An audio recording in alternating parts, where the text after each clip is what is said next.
Hello সবাই, good morning. সবাই কেমন আছো? আশা করি ভালো আছো। আমি অনেক ভালো আছি। দেখো আজকে সকাল সকাল, এখন বাজে সকাল 10:30, আর আমি একদম সকাল সকাল সাজুগুজু করে নিয়েছি। দাঁড়াও তোমাদেরকে আমি ব্যাগ। দেখো আমি সকাল সকাল একদম রেডি হয়ে গেছি। সাদা একটা শাড়ি পরেছি, সাথে একটা লাল ব্লাউজ। কারণ হচ্ছে আজকে হচ্ছে অষ্টমী, আর আমি অষ্টমীতে অঞ্জলি দেব, তার জন্য। আর সকাল সকাল উঠে সব কাজকর্ম করে রান্নাবান্না সব হয়ে গেছে। আর এদিকে আমার আজকে দিয়ান বাবু, দিয়ান হাই করে দাও তো। দিয়ানের হচ্ছে আজকে আবার এক্সাম, তাই ওকে আগে স্কুলে দেবো। আমি ওই জন্য একেবারে রেডি হয়ে বেরিয়ে পড়লাম। ওকে স্কুলে দিয়ে তারপর আমি এসে অঞ্জলি দেবো। তো চলো সঙ্গে থাকার পুরো ব্লগটা দেখতে থাকো। আশা করি আজকের ব্লগটা তোমাদের ভালো লাগবে। তো চলো আগে দিয়ানকে আমি স্কুলে দিয়ে আসি। তো আমি পুজো মণ্ডপে চলে গেলাম। তারপর ওখানে গিয়ে দেখি আমি মঙ্গলচণ্ডী পুজো হচ্ছে। যেহেতু বৈশাখ মাস পড়ে গেছে, আর বৈশাখ মাসের আজকে মঙ্গলবার, প্রত্যেকটা মঙ্গলবারে যারা মঙ্গলচণ্ডী পুজো করে তারা পুজো করে। তো এখানে দেখি অনেকেই মঙ্গলচণ্ডী পুজো করছে, তাই আমি গিয়ে দাঁড়ালাম। আমি যেহেতু মঙ্গলচণ্ডী পুজো করি না, কিছুক্ষণ দাঁড়ালাম। তারপরে আবার শুরু হয়ে গেল অঞ্জলি। তারপর অঞ্জলি দিল। এখানে দেখো যে কজন দাঁড়িয়ে আছে তারা হচ্ছে মঙ্গলচণ্ডী পুজো করে। আর আমি ওখানে দাঁড়িয়ে দেখছি। আর দিয়ান তো নেই, দিয়ানকে স্কুলে দিয়ে আমি চলে এসেছি। স্কুলে নামিয়ে দিয়ে আমি সোজা চলে আসলাম আগে অঞ্জলি দেবো বলে। অঞ্জলি হয়ে গেলে তারপর আবার বাড়ি চলে যাব। তারপর দেখো আমাদের অঞ্জলিও হয়ে গেছে। আর এখানে দেখো অনেকে বসে গল্প করছে, আর আমি একটু ওয়েট করছিলাম ওই আমার যে বান্ধবীগুলো আমরা একসাথে ভিডিও করি তারা আসবে। আমার অঞ্জলি হয়ে যাওয়ার পরে আমি এখানে দেখো বসে আছি, সবার সাথে বসে একটু সেলফি ক্যামেরা দিয়ে ভিডিও করছি। তারপর এখানে দেখো চা বানানো হয়েছিল, সবাইকে চা দেওয়া হচ্ছিলো। আমাকেও বলেছিল, আমি বললাম না, আমি চা খাবো না, কারণ উপোস করে আছি। এখন যদি চা খাই অ্যাসিড হয়ে যাবে, তার মধ্যে দুধ চা।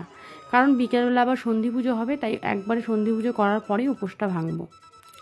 তারপর এখানে কিছুক্ষণ বসে থাকার পরে তারপর চলে আসলো আমার সেই বান্ধবীগুলো যাদের সাথে আমি ভিডিও করি। তারা এসেছে, তারা একটু ঠাকুরকে প্রণাম করলো। ওখানে দাঁড়িয়ে একটু 2-4 মিনিট গল্প টল্প করে তারপরে চলে গেলাম সোজা বাড়িতে। এই দেখো মায়ের মুখটা তোমাদেরকে আমি একটু দূর থেকে জুম করে দেখাচ্ছি।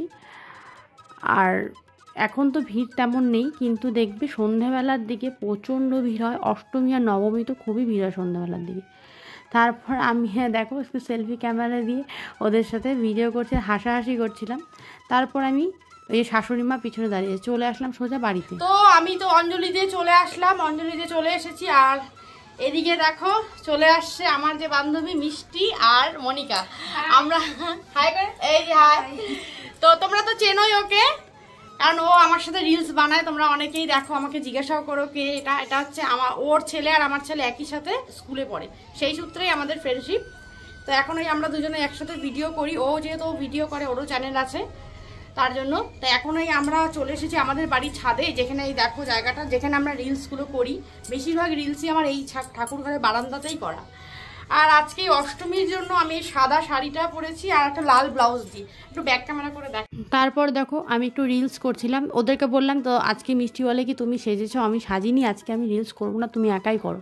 তারপর ওরা একটু ক্যামেরা করে দিচ্ছিলো, আমি রিলস করছিলাম। আর এখানে দেখো ওই যে পানি মে চিনি জেসে ঘোলে রাজাজি বলে গানটার মধ্যে আমি একটু রিলস করছিলাম।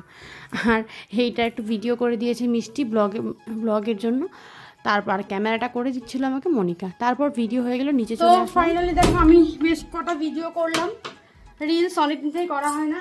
এখন আবার ছেলেকে আনতে যাবো, ভাবছি এই গরমের মধ্যে আর এই শাড়িটা পরে যাব না, শাড়িটা চেঞ্জ করে নেব।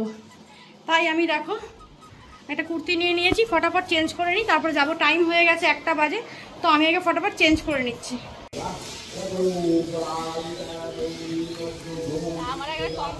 কোথায় তোমার বান্ধবী? কোথায় তোমার বান্ধবী? কোথায়? এই গাড়ি গাড়ি গাড়ি গাড়ি গাড়ি গাড়ি। বাবা রে, তাকাও তাকাও, এদিকে তাকাও।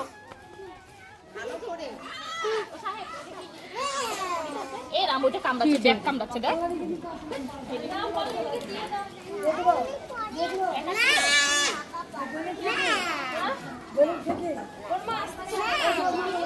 চলো চলো বাইরে চলো, চলো টাটা করো।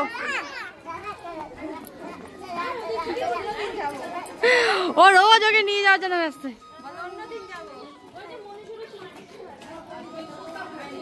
আসো, হয়ে গেছে, ছাড়, পড়ে যাবে, ছেড়ে দাও।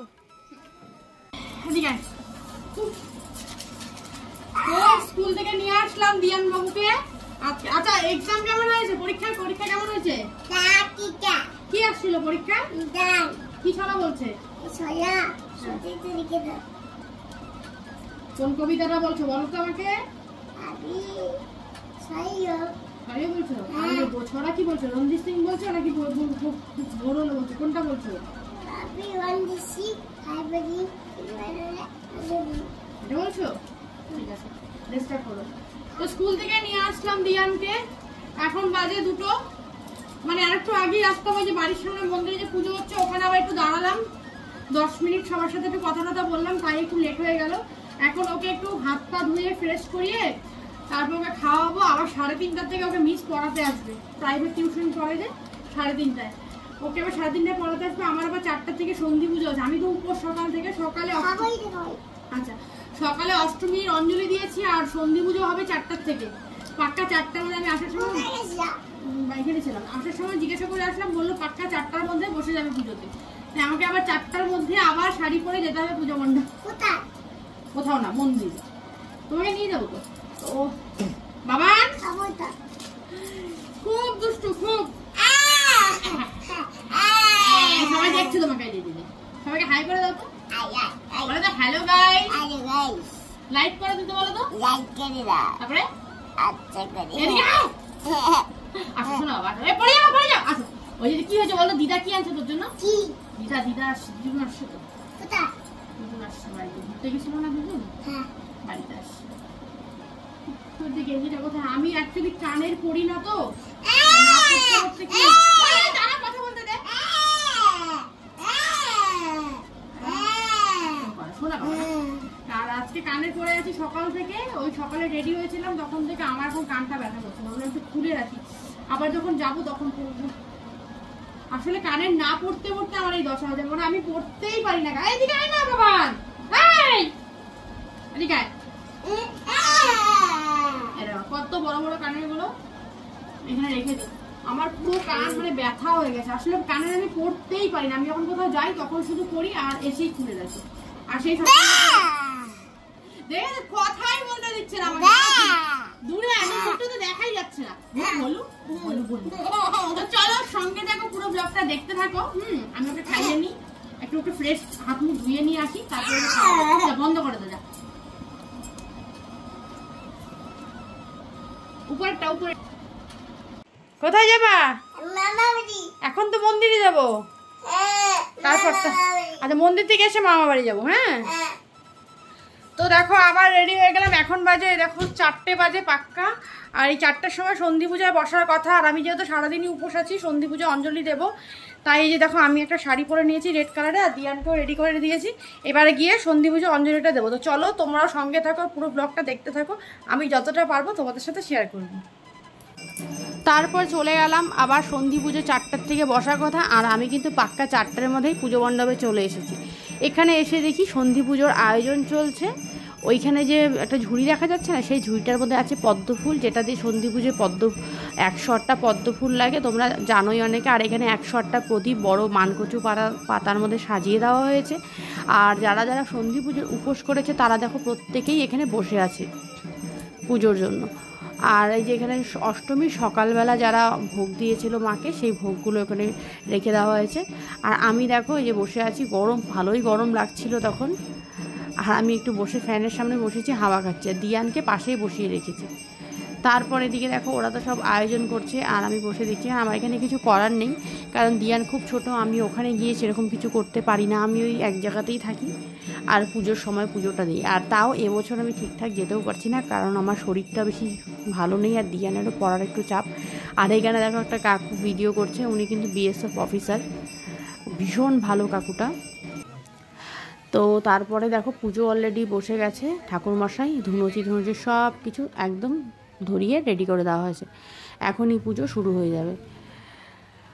এই পুজোর জন্যই সকাল থেকে কিন্তু উপোস করে বসে আছি, সন্ধি পুজো। গত বছর আমি পুজোর দিন না মানে সারাদিন উপোসে ছিলাম, কিন্তু সেই সময় আর পুজোটা দিতে পারিনি। কিন্তু এবছর ভাবছি যাই হয়ে যায় পুজোটা আমি দেবই। তার জন্য দেখো বসে আছি। আর ওই যে ওখানে দেখো বাবাও বসে আছে, আর এদিকে সবাই লাইন দিয়ে দাঁড়িয়ে পড়েছে, সেটা হচ্ছে পদ্মফুল। ওই 108টা পদ্মফুল যে মায়ের পায়ে অর্পণ করবে, তাই প্রত্যেকের নাম দিয়ে নামগোত্র দিয়ে করা হয়, তাই ওখানে দেখো বসে। আর মা এখানে দেখো ঠাকুমার সাথে একটা শাড়ি দিল, মাকে একটা শাড়ি দিল সেটা। আর এই যে দাঁড়িয়ে আমি সবার সাথে একটু ফটো তুলছিলাম, তখন একটু সেলফি ক্যামেরা দিয়ে একটু ভিডিও করে নিলাম। আর এই দেখো সবাই লাইন দিয়ে দাঁড়িয়ে পড়েছে মায়ের পায়ে পদ্ম দেওয়ার জন্য। আমিও দাঁড়িয়ে পড়েছি সেই সময়, আর আমি ভিডিও করতে পারিনি দাঁড়ানোর পরে। আর ওই দেখো সবাই একজন করে পদ্ম ফুল দিচ্ছে, নাম বলছে, ঠাকুরমশাইকে নামগোত্র দিয়ে মায়ের পায়ে পদ্ম ফুল অর্পণ করছে। আর দিয়ানকে যেহেতু আমি লাইনে দাঁড়িয়েছি, তাই দিয়ানকে আমি বাবার কোলে দিয়ে দিয়েছি, বললাম তুমি একটু করে নাও, আমি একটু পদ্ম ফুলটা দিয়ে আসি। ছোট বাচ্চা থাকলে যাই হোক অসুবিধা হয়, একটু বড় হয়ে গেলে তখন আর এইরকম অসুবিধা হবে না। তারপরে দিয়ানের আবার বায়না আছে, পুজো হয়ে গেলে আবার ও যাবে মামার বাড়ি। আর এদিকে আকাশেরও কিন্তু অবস্থা ভালো না, ভালোই মানে মেঘ করেছে, বৃষ্টি আসবে। আর এদিকে দেখো ঠাকুরমশাই এক এক করে সবার থেকে নামগোত্র শুনে মায়ের পায়ে কিন্তু পদ্ম ফুলগুলো দিচ্ছে। আমাদের পুজো হয়ে গেছে, তারপরে হঠাৎ করে বৃষ্টি নামলো। আর দেখো বৃষ্টি নামার পরে প্যান্ডেলের কি অবস্থা, সেখান থেকে একদম হুড়মুড় করে জল পড়ছে দেখো। আর এইখানে এক কাকিমা আবার জলের মধ্যে হাত দিচ্ছে, মানে পুরো জল পড়ছে বৃষ্টি, মানে ভালোই জোরে বৃষ্টিটা হচ্ছিল। আসলে প্যান্ডেলের ওই জায়গাটা হয়তো তিরপালটা ফাটা আছে, তাই জন্য জল পড়ছে। আর এখানে এখনও যাদের পদ্মফুল দেওয়া হয়নি তারা দিচ্ছে, তার পদ্মফুল দেওয়া হয়ে গেছে, পুজো শেষ। তারপরে হচ্ছে মোমবাতি প্রদীপটা ধরাতে হয়, যে 108টা প্রদীপ, সেই প্রদীপটা ধরানো চলছে। প্রদীপটা আমার ধরানো হয়ে গেছে আগেই, আমার ধরানোর পরে আমি ভিডিওগুলো করছি, আর এখন অন্যেরা ধরাচ্ছে এই প্রদীপগুলো। তাই যার যার একটা করে নাম দিয়ে একটা করে প্রদীপ ধরাতে হয়, যার যে কটা সন্তান বা স্বামী সবার নামই ধরানো যায় প্রদীপগুলো। আর এদিকে দেখো ঠাকুরমশাই এখানে দাঁড়িয়ে আছে, সন্ধি পুজো কিন্তু অলমোস্ট কমপ্লিট। এখান থেকে পুজো টুজো হয়ে যাওয়ার পর আমি প্রসাদ নিয়ে সোজা চলে গেছিলাম বাড়িতে। আর এখানে দেখো অনেকেই লাইন দিয়ে দাঁড়িয়ে আছে, এখনও যারা প্রদীপ ধরাতে পারেনি। আর ভিড়টা তোমাদের একটু দেখিয়ে দিচ্ছি, দেখো অনেকেই ফটো তুলছে, ভিডিও করছে। আর এখন তেমন ভিড় নেই, ভিড়টা হয় ঠিক সন্ধ্যাবেলা থেকে ভিড় প্রচণ্ড ভিড় হয় অষ্টমী ও নবমী। আর এখন হচ্ছে পঞ্চপ্রদীপ দিয়ে আরতি, কারণ প্রদীপ ধরানো হয়ে গেছে, সব কিছু হয়ে গেছে। এখন পঞ্চপ্রদীপ দিয়ে আরতি করেই কিন্তু সন্ধি পুজো শেষ হয়ে যাবে। তো চলো বন্ধুরা, আজকের ভিডিওটা আমি এখানেই শেষ করে দিচ্ছি, আর বড় করছি না। আবারও দেখা হবে তোমাদের সাথে নতুন একটা ভিডিওতে, নতুন একটা ব্লগে। ততক্ষণ সবাই ভালো থেকো, সঙ্গে থেকো। আর আমার এই আজকের ভিডিওটা যদি তোমাদের একটুও ভালো লেগে থাকে, অবশ্যই একটা লাইক কমেন্ট শেয়ার করে দিও। আর নতুন বন্ধু হয়ে থাকলে চ্যানেলটাকে প্লিজ সাবস্ক্রাইব করে দিও। আর যারা ফেসবুক থেকে দেখছো তারা প্লিজ পেজটাকে বা প্রোফাইলটাকে ফলো করে দিও। এখনও কিন্তু প্রদীপ ধরানো চলছে নিচে। আর এদিকে আসলে 108টা প্রদীপ দেয়, আর 100 মানে সবাই ধরায়, কিন্তু তারপরেও না অনেকটা প্রদীপ বেঁচে যায়। তখন লাস্টে যে প্রদীপগুলো বেঁচে যায় সেগুলোকে সবাই মিলে ধরিয়ে দেওয়া হয়। ওই এখন সেগুলোর কাজই চলছে। প্রথমে মনে হয় কি কার আগে কে ধরাবে, কিন্তু পরে অনেকটা প্রদীপ বেঁচেও যায়। পদ্মফুলের ক্ষেত্রেও তাই হয়। তো চলো বন্ধুরা, এখানেই ভিডিওটা শেষ করছি, দেখা হবে নেক্সট ভিডিওতে। টাটা।